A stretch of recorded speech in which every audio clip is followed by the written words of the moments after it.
का लस और मस निकालना, LCM and HCF of decimal numbers. हम देख रहे हैं लेवल 1 का पार्ट 37। इसके पिछले लेक्चर में हमने सीख लिया था कि पूर्ण संख्याओं का यानी होल नंबर्स का एलसीएम और एचसीएफ कैसे निकालते हैं। इसमें हम सीखेंगे कि डेसिमल नंबर्स का कैसे निकालते हैं। तो चलो सबसे पहले सीखते हैं डेसिमल नंबर का एलसीएम, दशमलव संख्याओं का लस। मान लो आपके पास संख्याएं हैं 1.8, 0.12 और 2.4। इसका आपको कहा गया है कि आप एलसीएम निकालो यानी लसन निकालो। तो आप कैसे करोगे? इसमें तो डेसिमल है, हमने तो सीखा था जैसे मान लो यहाँ 18 रहता, यहाँ 12, यहाँ 24, तो आप बड़े ही आसानी से एलसीएम निकाल सकते थे, है ना। लेकिन इसमें डेसिमल है। इसमें क्या करना होता है आपको, देखो सबसे पहले तो आप ध्यान देना कि सबसे ज़्यादा दशमलव के बाद किसमें अंक हैं। दशमलव के बाद सबसे ज़्यादा अंक किसमें है? इसमें दशमलव के बाद केवल एक अंक है 8। इसमें दशमलव के बाद यानी इधर की तरफ कितने अंक हैं? 2, 1 और 2, 2 अंक हैं, ठीक है। इसमें दशमलव के बाद कितने अंक हैं? 1। तो सबसे ज़्यादा अंक इसी में है दशमलव के बाद। डेसिमल के बाद इसमें 2 डिजिट्स हैं, जबकि इन सभी में 1-1 डिजिट्स हैं, इसमें भी 1 और इसमें भी 1। तो इसमें सबसे ज़्यादा डिजिट है ना दशमलव के बाद, इतने ही डिजिट हमको इधर पॉइंट खिसकाना है। मतलब इसमें 2 पॉइंट अगर हमने इधर खिसका दिया डेसिमल को तो ये 12 हो जाएगा। इसमें 2 पॉइंट इधर आप खिसकाओगे तो यहाँ पे एक 0 लगाना पड़ेगा, यानी कि ये हो जाएगा 240। इसमें भी अगर 2 कदम आपने इधर खिसका दिया दशमलव को तो ये हो जाएगा 180। इतनी बात आपको समझ में आई? मतलब सबसे पहले हमें फाइंड आउट करना है कि किसमें सबसे ज़्यादा अंक हैं दशमलव के बाद। जितने भी अंक होंगे उतने अंक ही सभी में हमको दशमलव खिसका देना है इधर की तरफ।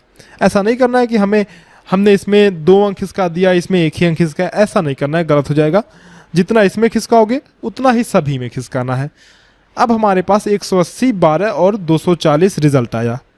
इसका क्या करना है? इसका आप सिंपली एलसीएम निकाल लेना, जैसे हम निकालते थे। 180, 12 और 240 का निकालते हैं। 180, 12 और 240 का एलसीएम निकालते हैं। सबसे पहले हमने 2 से डिवाइड किया तो ये 90 हुआ, ये हुआ 6 और ये 120। फिर हमने 2 से डिवाइड किया तो ये हुआ 45, ये हुआ 3 और ये हुआ 60। फिर हमने 2 से डिवाइड किया बच्चों तो ये 45, 3 और ये 30। फिर 2 से डिवाइड किया तो ये 45, 3 एंड 15। अब 2 से तो कोई डिवाइड नहीं होगा तो अब हम 3 से डिवाइड करेंगे। तो 3 से डिवाइड किया हमने तो यहाँ पे आया 15, 15 तिया 45, यहाँ पे 1 और यहाँ पे आया 5, 3 पचे 15। फिर 3 से डिवाइड करेंगे अगर तो 3 पचे 15, यहाँ पे 1 वैसे का वैसे उतर जाएगा, 5 बचा। अब हम 5 से डिवाइड करेंगे तो 5, यहाँ पे 1, यहाँ भी 1, यहाँ भी 1। तो इस तरह से हम देख पा रहे हैं कि 2 गुणे 2 गुणे 2 गुणे 2, ये हुआ 2 दूना 4 दूना 8 दूना 16, 16 तिया 48 और ये 5 तिया 15।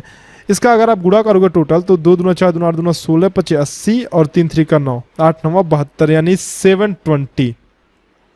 720 हमारा एलसीएम निकल के आया। लेकिन एक बात ध्यान देना, ये जो 720 आया है ये एलसीएम किसका है? ये है 180, 12 और 240 का।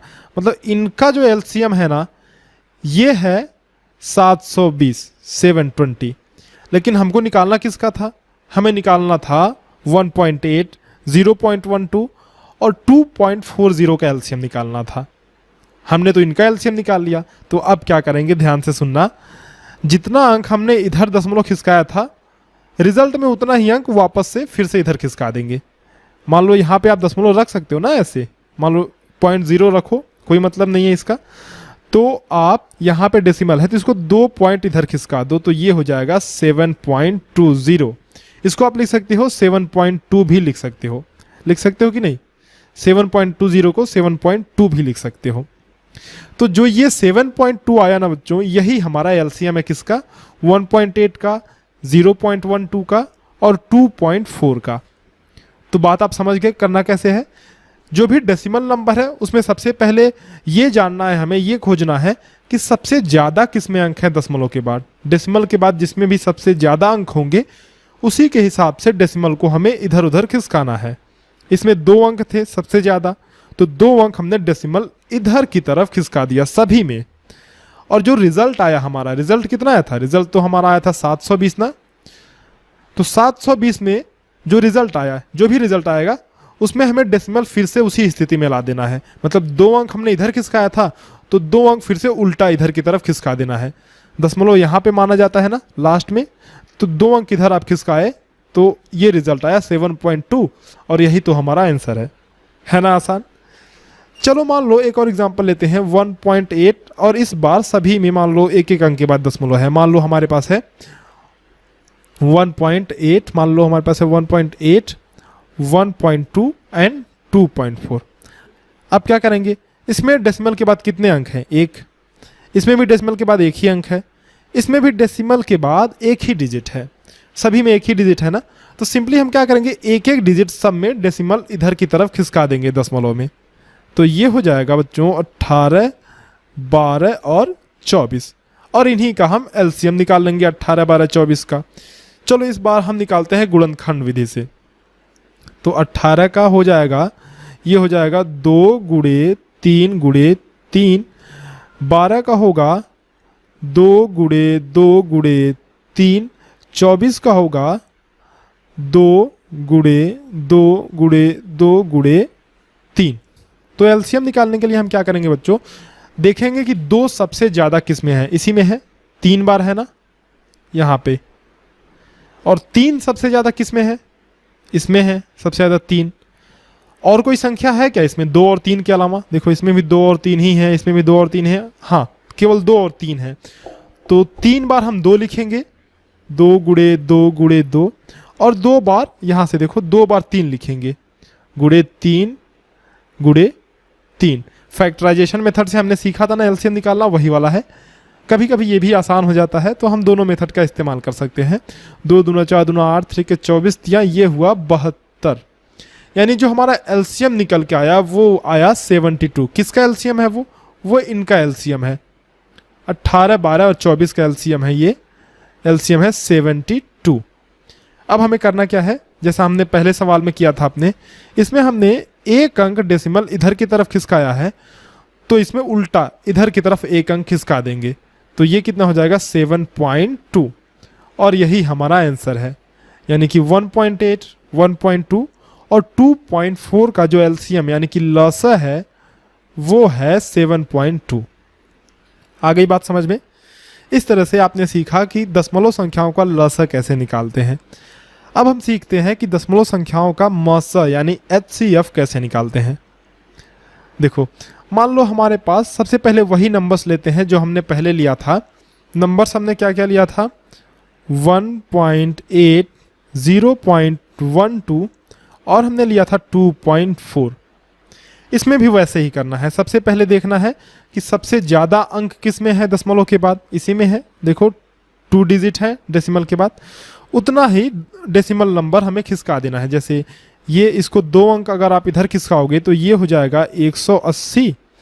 ये 2 अंक दशमलव इधर खिसकाओगे तो ये हो जाएगा 12, और इसमें 2 अंक खिसकाओगे इधर तो ये हो जाएगा 240। इतनी बात समझ में आ गई। अब हमें जैसे हम इनका एलसीएम निकालते थे उसी तरह से इनका मसा भी निकाल लेना है। तो देखो 180 को हम कैसे लिख सकते हैं बच्चों, 180 को हम लिख सकते हैं 2 गुणे 2 गुणे 3 गुणे 3 गुणे 5। ये कितना हो रहा है, 2 दूना 4, 3 12, 25, 60 और 180। ठीक है। 12 को हम कैसे लिख सकते हैं, 12 को लिख सकते हैं 2 गुणे 2 गुणे 3। 240 को कैसे लिख सकते हैं, 240 को हम लिख सकते हैं 2 into 2 into 2 into 2 into 3 into 5। देख लेते हैं कितना हो रहा है, 2 दूना 4 दूना 8 दूना 16 25 80 और 8 3 के 24। ठीक है, 240 है ना। इसका एचसीएफ निकालने के लिए गुणनखंड विधि हमें पता ही है कैसे करते हैं। इनमें कॉमन लेते हैं। तो मान लो इसमें से 2 यहाँ से कॉमन आया, 2 यहाँ से भी कॉमन आया, और भी 2 कॉमन आएगा क्या, नहीं आएगा। अब हमें 3 कॉमन लेना पड़ेगा। तो यहाँ से 3 हमने कॉमन ले लिया, ये 3 देखो यहाँ से, इसमें भी 3 है, इसमें भी 3 और ये 3 कॉमन ले लिया। ठीक है, तो इसका एचसीएफ कितना आएगा 2 × 2 × 3, 2 दूना 4 तिहाई 12, 12 इसका HCF आया यानी कि मसा आया। अब देखो ये जो मसा हमने निकाला वो किसका मसा है, वो तो इनका है ना, ये वाले जो संख्याएं हमने रिजल्ट में जो आया था ये 180, 12 और 240 का जो मसा है हमारा वो आया निकल करके 12, ठीक है।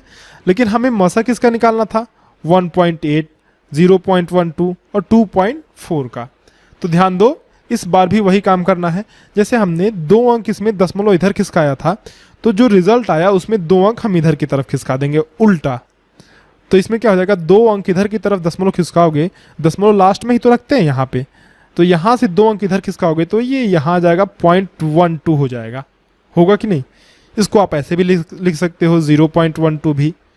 तो यही हमारा HCF यानी कि मसा हुआ किनका, 1.8 का, 0.12 का और 2.4 का, यही हमारा मसा हुआ, है कि नहीं आसान।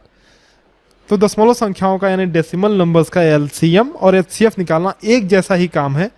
दशमलव को बस आपको इधर उधर खिसका देना है। सबसे पहले हम खोजेंगे कि किसमें सबसे ज़्यादा अंक हैं दशमलव के बाद, उसी हिसाब से सभी संख्याओं में हम जो डेसिमल पॉइंट है वो दाहिने तरफ खिसका देंगे, राइट की तरफ शिफ्ट कर देंगे, और लास्ट में क्या करेंगे, लेफ्ट शिफ्ट कर देंगे। जितना हमने राइट शिफ्ट किया था उतना ही हम लेफ्ट भी शिफ्ट कर देंगे। बस यही आसान सा तरीका है। आप 2-4 क्वेश्चंस की और प्रैक्टिस कर लेना, समझ में आ जाएगा, सीख जाओगे, आसान लगने लगेगा। चलो फिर आपसे मिलते हैं अगले लेक्चर में कुछ नए कॉन्सेप्ट के साथ।